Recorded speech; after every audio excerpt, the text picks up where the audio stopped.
세상을 살아가면서 우리는 하나님의 살아계심을 경험하고 삽니다.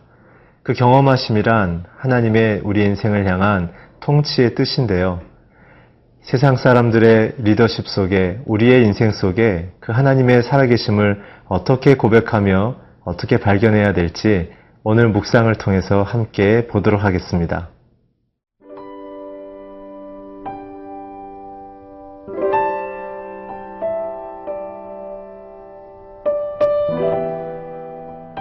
열왕기하 8장 7절에서 15절 말씀입니다. 엘리사가 다메섹에 갔을 때에 아람 왕 베나닷이 병들었더니 왕에게 들리기를 이르되 하나님의 사람이 여기 이르렀나이다 하니 왕이 하사엘에게 이르되 너는 손에 예물을 가지고 가서 하나님의 사람을 맞이하고 내가 이 병에서 살아나겠는지 그를 통하여 여호와께 물으라. 하사엘이 그를 맞이하러 갈새 다메섹의 모든 좋은 물품으로 예물을 삼아가지고 낙타 40마리에 싣고 나아가서 그의 앞에 서서 이르되 당신의 아들 아람 왕 베나닷이 나를 당신에게 보내 이르되 나의 이 병이 낫겠나이까 하더이다 하니 엘리사가 이르되 너는 가서 그에게 말하기를 왕이 반드시 나으리라 하라. 그러나 여호와께서 그가 반드시 죽으리라고 내게 알게 하셨느니라 하고 하나님의 사람이 그가 부끄러워하기까지 그의 얼굴을 쏘아보다가 우니 하사엘이 이르되 내 주여 어찌하여 우시나이까 하는지라. 대답하되 내가 이스라엘 자손에게 행할 모든 악을 내가 알미라. 내가 그들의 성에 불을 지르며 장정을 칼로 죽이며 어린아이를 맺히며 아이벤 부녀를 가르리라 하니 하사엘이 이르되 당신의 개 같은 종이 무엇이기에 이런 큰 일을 행하오리이까 하더라. 엘리사가 대답하되 여호와께서 내가 아람 왕이 될 것을 내게 알게 하셨느니라 하더라. 그가 엘리사를 떠나가서 그의 주인에게 나아가니 왕이 그에게 묻되 엘리사가 네게 무슨 말을 하더냐 하니 대답하되 그가 내게 이르기를 왕이 반드시 살아나시리이다 하더이다 하더라. 그 이튿날에 하사엘이 이불을 물에 적시어 왕의 얼굴에 덮으매 왕이 죽은지라. 그가 대신하여 왕이 되니라. 베나닷 왕은 엘리사를 원수로 생각하며 그를 죽이려고 했던 왕이었습니다. 그는 평생 하나님의 뜻보다는 자신의 의지와 자신의 왕국을 건설하기 위해서 모든 것을 쏟아부었던 그런 왕이었죠. 그러나 그가 이제 병이 들어서 인생의 위기에 처하자 베나닷은 태도를 갑자기 돌변하며 엘리사에게 이러한 장면을 연출합니다. 오늘 7절과 8절을 같이 읽겠습니다. 엘리사가 다메섹에 갔을 때에 아람 왕 베나닷이 병들었더니 왕에게 들리기를 이르되 하나님의 사람이 여기 이르렀나이다 하니 왕이 하사엘에게 이르되 너는 손에 예물을 가지고 가서 하나님의 사람을 맞이하고 내가 이 병에서 살아나겠는지 그를 통하여 여호와께 물으라. 이 왕은 하나님을 의지하거나 경외했던 왕이 아닙니다. 그러나 자기의 인생에 병이라는 한계에 부딪히자 하나님을 찾죠. 그러나 저희가 여기서 잘 봐야 될 것은 이가 신앙적으로 돌아섰는가라는 부분입니다. 그 뒤의 장면인 9절, 10절을 보게 되면 낙타 40마리에 해당되는 보물과 그리고 그를 높이는 언어를 쓰면서 사실은 자신의 병이 낫는 것에 목표를 두고 있지 이 병을 통한 자신에게 대한 하나님의 뜻을 그 왕은 묻고 있지는 않습니다. 오늘 저와 여러분들께서 이 모든 말씀의 묵상을 통해서 한번 기억해야 될 것은 무엇이냐면 우리가 하나님을 향한 기도의 태도, 신앙의 태도가 어떤 것인가 라는 것입니다. 우리는 우리 인생에 닥쳐있는 문제 가운데 혹은 사건 속에 그 문제에 대한 내용을 해결하기 위한 어떠한 현상의 목표를 갖고서 우리가 하나님 앞에 나아가고 있진 않는가요? 진정 우리에게 추구해야 될 성도로서의 태도는 우리의 문제 속에서 우리의 인생에 말씀하시고 이루고자 하시는 하나님의 뜻을 우리는 찾아야 하고 그 뜻을 온전히 기쁘게 받아들여야 된다는 사실입니다.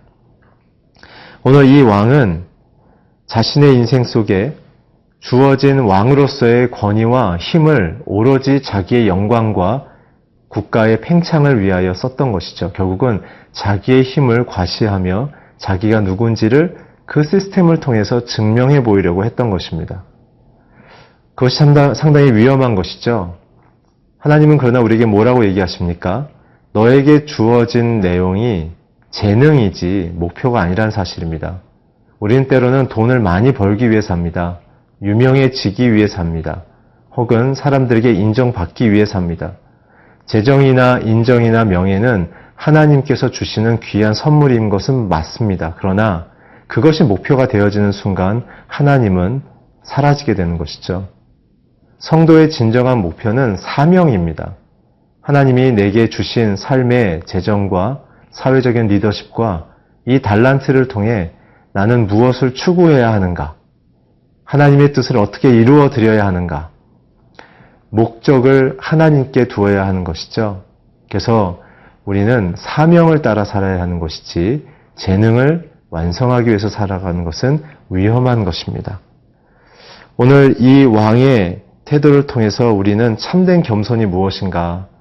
엘리사의 마음을 돌리기 위한 낙타 40마리의 분량의 선물로 그는 자신의 요구를 엘리사에게 들어주기를 간청했던 것이죠. 이것이 바로 우상을 대하는 사람들의 심경입니다. 자기의 원하는 결과를 해소해 달라는 것으로 경제적인 대가를 그들에게 제공하는 것이죠. 그러나 하나님은 우리에게 어떻게 요구하십니까? 하나님이 찾으시는 사람은 신령과 진정으로 예배하는 자라고 주께서 요한복음 통해서 말씀해 주셨습니다. 하나님은 우리의 마음속에 하나님을 갈망하고 그분이 참된 창조주여, 권위자여, 구원자여, 통치자임을 고백하는 자들을 통해서 이 땅을 회복시키시며 그들과 가까이 하십니다. 두 번째는 무엇입니까? 예수님께서 가난한 심령을 가진 자들에게 나는 너에게 천국의 비밀을 허락하겠다고 얘기했습니다. 이 땅을 살아가고 있는 천국 시민인 저희들의 시민 정신은 마음이 가난해지는 것이죠. 오직 주님만을 의지하며 살겠다라는 믿음의 고백을 통해서 우리는 살아갈 수 있습니다. 고난 속에서도 말이죠. 오늘 저와 여러분의 인생 속에 이 하나님의 진정 찾으시는 인생으로 돌아가며 그 속에서 주님과 하나 되어지는 기쁨의 인생을 사시기를 주의 이름으로 축원합니다.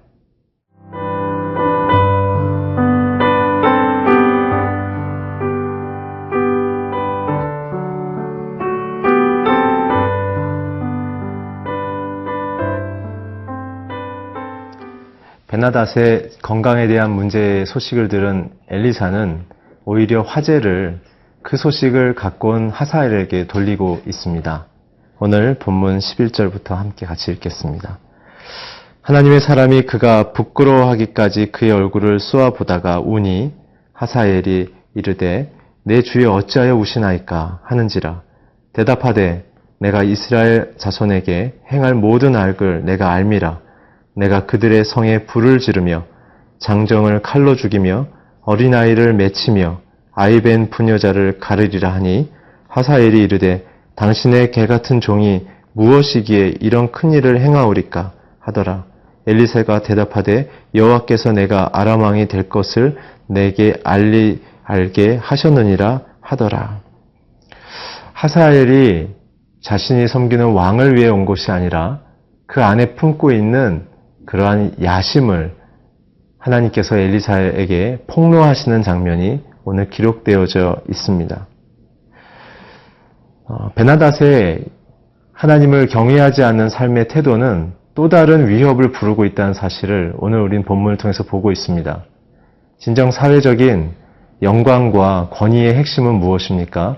그 권위자가 자신의 힘으로 성공하기를 추구하면 그는 또 다른 경쟁자가 생겨나서 자신이 이룬 방식보다 더 강한 방식으로 물러가게 된다는 사실을 오늘 우리는 역사를 통해서 많이 확인할 수 있습니다. 오늘 하사엘조차도 야심을 갖고 그 베나닷 옆에 붙어 있었던 것이죠. 오늘 우리는 여기서 통해서 우리는 무엇을 묵상할 수 있습니까? 우리가 살아가고 있는 인생은 우리의 힘으로 이룰 때 가장 위험하다는 사실입니다. 아담이 원죄를 지었던 그 핵심도 하나님보다 자신이 더 큰 힘을 갖기를 원한 마음을 가졌을 때 그는 죄의 종으로 인생이 전락하였죠. 죄는 하나님의 자녀들이 하나님으로부터 떠나가게 만드는 힘을 갖고 있습니다. 그 원죄 혹은 우리가 오늘 짓고 있는 자범죄의 본질은 하나님보다 더 큰 힘, 하나님보다 더 큰 결정권을 갖고자 하는 욕구와 욕망들, 그리고 나서 자신의 삶에 다가온 인생의 쓴열매에 대하여 하나님을 원망하는 태도로 하나님을 점점 멀어지게 하는 그러한 현상을 낳고 있습니다. 오늘 우리가 경계해야 할 것이죠. 하사엘은 그러한 상태 속에 자신을 위장합니다. 엘리사 앞에서 자기가 엘리사의 개같은 종이라는 비천함을, 약함을 비추지만 그의 마음은 그렇지 않았습니다. 오늘 이 장면을 통해서 저희는 두 가지의 단어가 떠오릅니다.